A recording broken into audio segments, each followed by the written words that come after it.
నరేంద్ర మోడీ గారికి జవహర్లాల్ నెహ్రూ గారంటే ఇష్టం ఉండదంటారు. ఎందుకు అని అంటే వారి మధ్య తేడా ఏమిటి అని అంటే ఒకసారి చూస్తే మహాత్మా గాంధీ గారిని జాతిపిత అంటాం. కానీ ఇక్కడ భారతదేశం పైన పూర్తి ఆధిపత్యం వస్తే గాంధీ గారిని కూడా జాతిపిత అని సంబోధించేటటువంటి అవకాశం ఉండదేమో అని అనుకుంటున్నటువంటి పరిస్థితి. కానీ ఇక్కడ పూర్తి స్థాయిలో భారత పైన ఆధిపత్యం వచ్చాక నెహ్రూ కాదు గాంధీని కూడా అంగీకరించరు అనేటటువంటి విధంగా అంటారు.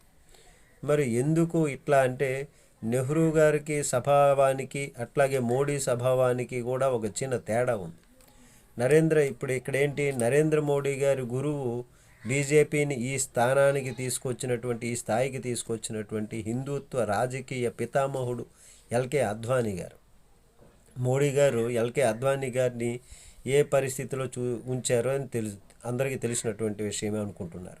రాష్ట్రపతి కాకుండా మోడీ గారు అడ్డుకున్నారని, ఆఖరికి భారతరత్న ఇవ్వడానికి కూడా సిద్ధపడలేదు అని, ఆర్ఎస్ఎస్ నుంచి వ్యతిరేకత వచ్చాక అంగీకరించారు అనేటటువంటి విధంగా భావిస్తారు.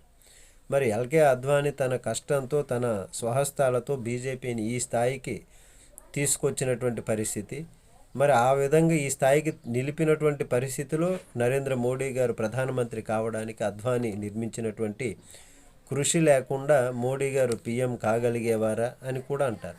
మరి అద్వానీ గారి పట్ల మోడీ గారి తీరు ఎలా ఉందన్నది మనం చూసాం. మరి ఇందుకు పూర్తి భిన్నంగా నెహ్రూ గారు తన సైద్ధాంతిక ప్రత్యర్థి హిందుత్వ రాజకీయ సిద్ధాంత నాయకుడైనటువంటి శ్యాంప్రసాద్ ముఖర్జీని తన క్యాబినెట్లో పెట్టారు.